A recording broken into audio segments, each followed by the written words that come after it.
Fala galera, meu nome é Fernanda Cordeiro, professora de Química do Cefet, e hoje a gente vem para mais uma aula de revisão Enem sobre Química Ambiental, assunto que cai bastante no Enem. Então fica atento que tem muito assunto legal para a gente ver hoje, beleza? Bom, então dando seguimento à nossa aula, essa primeira questão é uma questão que fala de Química Ambiental, especificamente sobre ozônio, CFC, né? Aquela destruição da camada de ozônio. Então, ele vai falar que a liberação dos gases chamados de CFC, clorofluorcarbono, que não é um gás só, são várias possibilidades de substâncias. Ele vai aumentar essa degradação do ozônio. E ele mostra esse ciclo aqui, ó. Nesse ciclo a gente vê o seguinte, ó. O ultravioleta, ele atua no CFC, libera cloro, olha só, de roxinho aqui. Ele entra no ozônio, quebra o ozônio, libera oxigênio, ó, o pretinho aqui é oxigênio, forma uma estrutura com cloro e oxigênio. Essa estrutura com cloro e oxigênio se junta a outro oxigênio e forma gás oxigênio e libera o cloro de novo, que volta ao mesmo processo. Então, assim, a primeira coisa que a gente tem que estar atento é que esse cloro ele vai ficar cíclico. O que significa que se eu colocar um CFC hoje, ele vai continuar gerando problema por muitos e muitos anos. Porque você vê que o cloro que saiu daqui do CFC, ele entra, quebra o ozônio, transforma o ozônio em oxigênio, e você pode dizer assim, Fê, mas oxigênio não é bom pra gente? A gente não respira oxigênio? Sim, mas lá em cima, né, na alta atmosfera, eu preciso do ultravioleta para não deixar chegar tanto raio UV aqui. Eu preciso desse ozônio para que eu possa, né, dar uma equilibrada nesse UV. Então, é importante a gente ter oxigênio aqui embaixo, mas lá em cima é importante ter uma quantidade de ozônio também, apesar de que ele é tóxico para minha respiração. Se eu respirar ozônio não é legal, ele é bem tóxico. Mas lá em cima, onde ele fica, ele é útil, tá? E aí, quimicamente, a destruição do ozônio, ela é causada por quê, né? Clivagem da molécula de ozônio por CFC para produzir espécies radicalares. Olha, essa é uma opção que eu ficaria de olho. Produção de oxigênio molecular a partir de ozônio catalisada por átomos de cloro. Você vê que essa aqui está um pouco melhor. Sabe aquelas coisas do Enem que é muito chato? Tem umas que são muito interessantes e outras que são melhores. Essa letra A aqui, ela não é ruim, mas essa letra B tá um pouco melhor, porque quem quebra o ozônio não é diretamente o CFC, quem quebra o ozônio é o cloro, né? Então, tem espécie radicalar? Tem também, mas essa B tá um pouquinho melhor. Oxidação do monóxido de cloro por átomos de oxigênio. Não, essa aí tá muito ruim. Essa produzir átomos de cloro, Cl2, não teve momento nenhum de produzir Cl2. Reação direta entre CFC e ozônio. Não, eles não reagiram diretamente. Houve produção de cloro radicalar e esse cloro radicalar é que reagiu. Reação de substituição de um dos átomos de oxigênio na molécula de ozônio por um átomo de cloro. Cara, olha só. Não foi substituição, né? Eu não troquei um átomo na molécula de ozônio por cloro. Eu quebrei, virou um O2 e um OCl radical. Eu não troquei simplesmente, porque se eu trocasse eu ia ficar com 3 átomos, sendo um deles cloro. Não, ele rompeu, o cloro entrou e rompeu 2 a 2, tá? Então, a melhor opção, como eu falei, é a letra B, apesar de que a letra A, se você ficar um pouquinho desatento, ela vai servir como distrator, tá? Ela só não é perfeita porque a clivagem da molécula de ozônio não foi feita diretamente pelo CFC, e sim pelo cloro radicalar, tá? Então, é esse a pegadinha. No Brasil, tem surgido muitos movimentos para banir as sacolas plásticas, canudinhos plásticos. No Rio de Janeiro não se pode mais usar, né, canudo plástico. Em supermercado, a maioria já não dá mais sacolas. Se quiser a sacola, você tem que comprar. Elas são feitas a partir do polietileno, que a matéria-prima basicamente é petróleo. E nada mais é o polietileno que CH2, CH2, CH2, CH2, CH2, CH2, CH2. E aí ele quer saber por que as sacolas demoram tanto para se degradar. Gente, CH2, CH2, CH2, CH2 é um polímero que só tem ligação sigma. As ligações sigmas, elas são extremamente estáveis. Hidrocarbonetos são apolares, ou seja, moléculas de baixa reatividade. O que significa dizer que ela não tem um grupo funcional para ajudar a reagir, para ficar mais polar. Ela não tem nenhuma dupla ou tripla ligação, porque as insaturações também são pontos, né, de mais fragilidade, pontos de maior reatividade. Então ele fala aqui, ó, apresentam muitas insaturações. Cara, ele não apresenta nenhuma. Contém carbono em sua composição, né? Composto orgânico. São formados por elementos de alta massa atômica. É uma justificativa? É uma justificativa. Mas é a melhor justificativa? Não é a melhor justificativa. Mas é um distrator. Porque são, né, de alta massa atômica. Agora, presta atenção no erro dessa frase. Tá? Ela tem um erro, que é o que eu falei, é o distrator. São de alta massa atômica? Sim, não são elementos de alta massa atômica, são moléculas de alta massa atômica, tá? Então, essa seria um distrator. São muito longas? Sim. Formadas por ligações químicas fortes? Interessante. Tem origem no petróleo? Sim.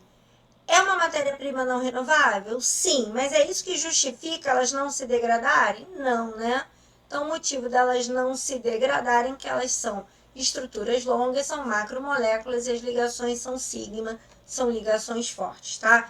Então, fica atento porque a letra A quase ninguém ia chutar, a letra B também não faz muito sentido, mas a letra C tem aí a palavrinha elemento que pode realmente te confundir como moléculas, né? Elas são moléculas de alta massa e não elementos químicos de alta massa. A massa do carbono é 12, a massa do hidrogênio é 1. Esses elementos não têm alta massa, tá bom? Então, fica atento. E a letra E, lembra, tá tudo certo. Composto tem origem no petróleo, petróleo não é renovável, mas não é isso que justifica a dificuldade de degradação. Questão 3. Eu tenho aumento de gases como CO2, CH4 e N2O, formação, né, e aumento do efeito estufa. O efeito estufa a gente sabe que é um efeito ok, é um efeito bom, é um efeito necessário. O problema é que se ele ficar intenso demais, isso pode acabar gerando maiores problemas. E aí ele quer um uso, né, de uma prática agrícola para minimizar o efeito estufa. Gente, rotação de cultura nada tem a ver com efeito estufa. Liberar CO2? Não, pelo contrário, eu quero prender CO2. Aumentar a quantidade de matéria orgânica no solo? Isso parece interessante, porque aumentar a quantidade de matéria orgânica no solo é reter carbono, sequestrar carbono, isso parece legal. Queimando a matéria orgânica que se deposita no solo. Cara, eu estou lançando CO2 no meio ambiente. Não, não é legal. Atenuar a concentração de resíduos vegetais no solo. Jesus! Então, letra C. Quanto mais você retém, quanto mais você sequestra carbono, menor a chance de ter metano e CO2 no meio ambiente. Não vai mexer muito no nitrogênio, não. Vai mexer mais indiretamente, porque para manter essa matéria orgânica no solo presa, de repente, uma árvore, uma planta, ele vai precisar de nitrogênio para sobreviver, então eu acabo retendo também. Mas é principalmente para retenção de carbono. Bom, aqui ele vai falar agora de bateria automotiva, né? Então eu tenho lá uma bateria automotiva, ela foi lançada no meio ambiente, eu quero eliminar a produção de dióxido de enxofre. E aí ele vai utilizar 3 etapas. Ele vai pegar sulfato de chumbo 2, vai reagir ele com carbonato de sódio, vai obter um sal solúvel. Esse sal solúvel vai ser tratado com ácido nítrico, que também produz um sal solúvel, e por fim ele vai obter chumbo metálico, tá? Então, eu lembro, você sai de chumbo 2, reage com carbonato de sódio, vai obter um sal insolúvel, depois trata ele com ácido nítrico, produz um sal solúvel e depois faz uma reação de eletrólise para produzir chumbo zero, chumbo metálico. Então, vamos lá. Tem algumas situações aqui que ele quer as etapas 1, 2 e 3. Lembrando aqui que eu posso já dar umas cortadas em algumas coisas rápidas aqui. Ele quer produzir chumbo metálico a partir de chumbo 2. Então, de cara, eu sei que a resposta é letra A, porque eu já vou eliminar algumas coisas, ó. Primeiro ele fala em lixiviação ácida. Cara, a gente não usou carbonato de sódio. Carbonato de sódio é uma base, né? Então, tá furado aqui. Aqui, outra de lixiviação ácida. Então, furado aqui. Aqui ele está transformando o chumbo 0 em chumbo 2. Ele diz que é o contrário, chumbo 2 em chumbo 0. Então, isso aqui está errado. E aqui ele fala chumbo 4 em chumbo 0. Né? Na verdade, eu estou trabalhando com chumbo 2 para chumbo 0. Tá? Então, esses dois aqui estão errados por conta da lixiviação ácida. O carbonato de sódio é uma base. E aqui os NOxes estão inadequados. Ele tinha que ser chumbo 2 para chumbo 0. Ele aqui está indo de 0 para 2. Ele aqui está indo de 4 para 0. Tá bom? Então, isso era fácil. Era só mais interpretação mesmo. Então, fica aqui a dica. Carbonatos e bicarbonatos de sódio são caráter básico. Eles vêm de um ácido fraco, H2SO3, e uma base forte, NaOH. E a lixiviação, como eu falei, é você conseguir solubilizar e fazer, por exemplo, um líquido percolante, que é um líquido que escorre, né? Você arrasta aquelas substâncias com aquele líquido que está percorrendo. Uma planície ocorreu um acidente ambiental, vai ter um derramamento de grande quantidade de hidrocarboneto. Gente, hidrocarboneto derivado de petróleo não se mistura com água. Hidrocarboneto é apolar. Ele vai formar uma pasta a temperatura ambiente, uma substância meio gosmenta. E aí um químico ambiental utilizou uma solução de paradodecilbenzeno sulfonato de sódio. A palavra que interessa aqui, na verdade, ele fala de um agente tensoativo. Gente, primeira coisa que a gente tem que falar, né? O que é um tensoativo? É um cara que tem uma parte da cadeia enorme, apolar, e uma ponta da cadeia extremamente polar. Qual é a principal função? Detergência. A parte apolar se liga na parte gordurosa, ou na parte de hidrocarboneto, e a parte polar vai se ligar na água. Então, ele quer saber que tipo de resultado positivo. Então, ele fala de uma reação de substituição. Para de ler por aí, porque detergente não foi feito para reagir. Ele interage. Então, hidrólise. Hidrólise é uma reação, tá? Então, nem vou terminar de ler, porque hidrólise é reação. Eu já falei que, né, a ideia do uso do detergente, do tensoativo, não é reação, é interação. A mistura desse reagente provoca combustão. Para por aí também, né? Nem termina de ler a frase. Ninguém vai pegar fogo que botou um detergente. Essa solução do paradodecilbenzeno sulfonato de sódio possibilita solubilização. Tá interessante. O reagente adicionado, para de ler de novo, porque ninguém bota tensoativo detergente para reagir nada, né? Então, letra D é a melhor opção. Essa daqui era bem tranquila. Aqui, ó, tá a parte de um sulfonato. Aqui não tem um benzeno, isso aqui é um sabão, né? Ele fala de um benzeno sulfonato. Só faltou no benzeno sulfonato, tem um benzeninho aqui nessa parte. Mas eu vou ter uma cadeia longa, tá? A diferença é que vai ter um benzeninho aqui. Uma cadeia longa, apolar, e uma parte extremamente polar. Essa parte aqui se ligando à parte gordurosa, ou à parte apolar. E essa partezinha aqui se ligando à parte polar.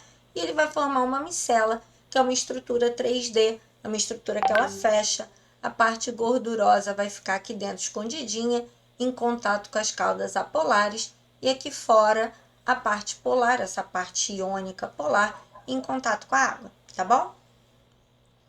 Outra questão falando aí do clorofluorcarbono, né, dos CF6, só que aqui ele mostra a reação, é a mesma que a gente viu na outra questão, né, onde eu tenho um clorofluorcarbono, o UV faz a liberação do cloro na forma de radical livre. Esse cloro, ele parte o ozônio em O2 e esse grupo ClO, que é um radical livre, que depois, na sequência, se junta com outro oxigênio, pode ser um outro ozônio, por exemplo, e acaba formando mais O2 e libera de novo esse cloro aqui. esse cloro na forma de radical livre, e isso faz com que essa estrutura seja uma estrutura cíclica, né? Esse processo seja cíclico. Então, ele vai falar que esse CFC ele tem que ser banido, né? Ele tem que ser, já foi banido em vários países, no Brasil também. E aí a pessoa foi usar lá o desodorante e ele vem escrito lá que tem isobutano, butano e propano servindo como propelentes lá no desodorante aerossol, tá? E aí ele fala lá que não tem CFC. Qual a importância desses três caras? Esses três caras, né, tanto o isobutano, para quem não sabe, o isobutano é o metilpropano, tá? Só para quem não está associando o nome à pessoa, isobutano é o nome comercial do metilpropano. E aí o butano e o propano têm como característica serem alcanos. Alcanos são hidrocarbonetos apolares, né, como todo bom hidrocarboneto, e que não são muito reativos, porque eles só têm ligações simples, né? Compostos que têm ligações simples apenas têm menor reatividade, não tem grupo funcional, então eles são mais inertes, tá? E aí ele vai falar na preocupação com a camada de ozônio, e isso é prejudicial à vida, e ele fala por que a gente vai usar esses três gases no lugar do CFC, né? Qual é o motivo de eu usar esses alcanos no lugar do CFC? Então, substituir o CFC, ok. Não reagem com ozônio, servindo como gases propelentes em aerossóis. Parece interessante. Servir como propelentes, ok. São muito reativos, para aí, porque alcano tem uma reatividade péssima. Reagir com ar, pô, acabei de dizer que eles não gostam de reagir. Impedir a destruição da camada de ozônio pelo CFC, impedir, o CFC que eu lancei vai continuar agindo, tá? Pois hidrocarbonetos gasosos reagem com V, para por aí. Alcano não é bom para reagir.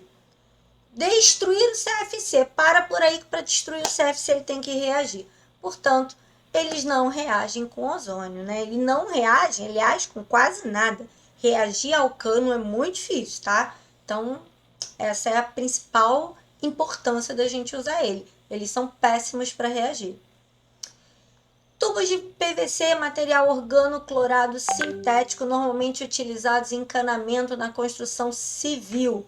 Uma das formas de descarte é incinerar esse cara, só que esse processo libera HCl, ácido clorídrico. E aí eu quero evitar que esse ácido clorídrico vá para o meio ambiente.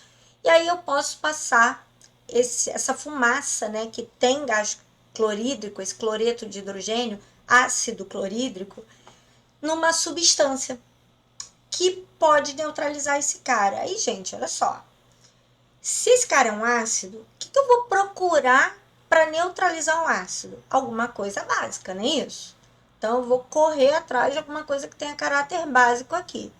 Então, vamos lá. Água dura. Ela é rica em sal de cálcio e magnésio. Em algumas situações, até poderia ser uma opção, se não houvesse uma opção melhor, tá? Porque cálcio e magnésio são metais alcalinos, então isso aqui vira um distrator. Então, toda vez que você ouvir falar em água dura, você sabe que ela é rica em cálcio e magnésio, né? Íons cálcio e magnésio. Água de cal. A água de cal é hidróxido de cálcio. Bingo! É uma base. Vai reagir com ácido, vai neutralizar ele. Água salobra, rica em sal de cozinha. Ela tem aquele sabor salgado, né? Água destilada. Teoricamente, uma água destilada não pode ter nada. É só H2O e não poderia ter mais nada. E água desmineralizada. Podem ter outras coisas, só não podem ter íons, mas podem ter outras substâncias lá dentro. E aí a melhor opção é uma base, né? Água de cal é o hidróxido de cálcio em meio aquoso. Um dos processos usados para tratamento de lixo é a incineração, que tem vantagens e desvantagens. Em São Paulo existe muita queima do lixo, né? A cidade é muito populosa e tal, não tem espaço para ficar armazenando lixo. Então, eles queimam uma parte do lixo deles. Só que isso emite gás poluente. E aí, como é que eu posso fazer para minimizar isso? Aumentar o volume de lixo incinerado. Gente, quanto mais lixo eu incinero, mais problema ambiental eu estou causando, né? Fomentar o uso de chaminés para diminuir a poluição. Parece legal. aumentar o volume de lixo para baratear custos operacionais. Essa frase, ela até tá correta, né? Quanto mais lixo eu tenho, mais barato fica o processo, porque você aumenta a demanda. O problema é que ela não responde a nossa pergunta. Eu quero diminuir a emissão de poluentes. Se eu queimo mais lixo, eu gero mais poluente. O processo em si fica mais barato. Você fazer um processo, toda uma indústria, para queimar 1 quilo de lixo, é mais barato você queimar 1 tonelada proporcionalmente por quilo de lixo. Vai sair mais barato.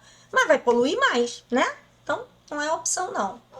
Fomentar a coleta seletiva de lixo nas cidades para aumentar o volume de lixo incinerado. Gente, se eu estou fomentando a coleta seletiva, a quantidade de lixo que eu vou incinerar é menor, né? Porque boa parte desse lixo vai ser reciclado. Então, isso aqui, o início dela estava maravilhoso, mas o final foi desastroso. Diminuir a temperatura de incineração do lixo. Não, porque se eu diminuo a temperatura de incineração, eu gero monóxido de carbono, porque eu posso acabar gerando uma queima incompleta. E isso não é legal. Portanto, o certo seria usar as chaminés. E mais uma questãozinha. As cidades industrializadas possuem grandes proporções de gases como CO2, principal causador de efeito estufa. A gente já falou sobre isso hoje. Ele vai ocorrer, né, por conta de queima de combustível fóssil, especialmente nos transportes, caldeira.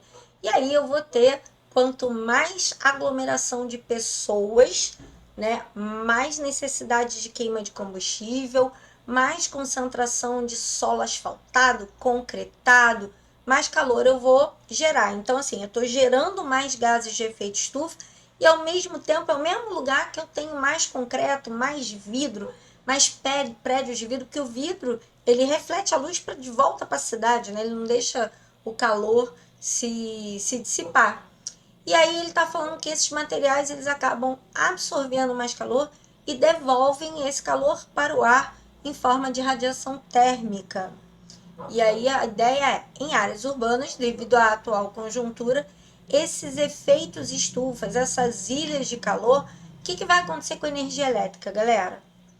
Olha só, a gente tá falando de ilha de calor, ou seja, Rio 40 graus, ou então Cuiabrasa, saca? Calorão da porra mesmo, aquele calorão dos infernos.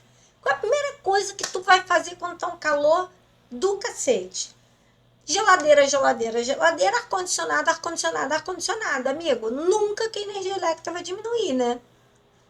Então, ó, diminuir a energia elétrica, diminuir a energia elétrica, diminuir a energia elétrica, esquece. A conta de luz no verão vem que vem, né? Bandeira vermelha, é um inferno. E aí ela vai aumentar devido ao bloqueio da luz do sol pelos gases estufas ou devido à maior necessidade de refrigeração? Bingo, né? Devido à maior necessidade de refrigeração, né, galera?